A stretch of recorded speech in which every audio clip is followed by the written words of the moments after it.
সহায়ক চন্দ্রনাথ রথের হত্যাকাণ্ডে অভিযুক্তদের খোঁজে তদন্ত শুরু করেছে পুলিশ। আর ইতিমধ্যে শুভেন্দুকে ফোন অমিত শাহ, নীতিন নবীনের।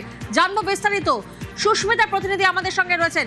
সুস্মিতা, ঠিক কোন কোন প্রশ্নের উত্তর খুঁজলেন অমিত শাহ, নীতিন নবীন? দেখো, চন্দ্রনাথ রথ শুভেন্দু অধিকারীর আত্মীয় সহায়ক, তার খুনের ঘটনায় শুভেন্দু অধিকারীকে ফোন করে গোটা বিষয়ের পুঙ্খানুপুঙ্খ বিবরণ যাতে চেয়েছেন এবং সর্বভারতীয় সভাপতি নীতিন নবীন।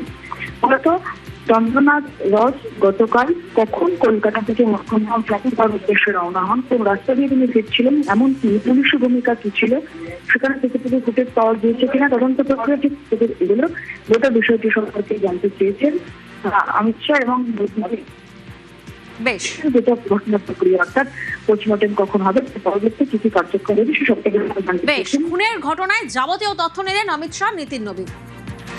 নিউজ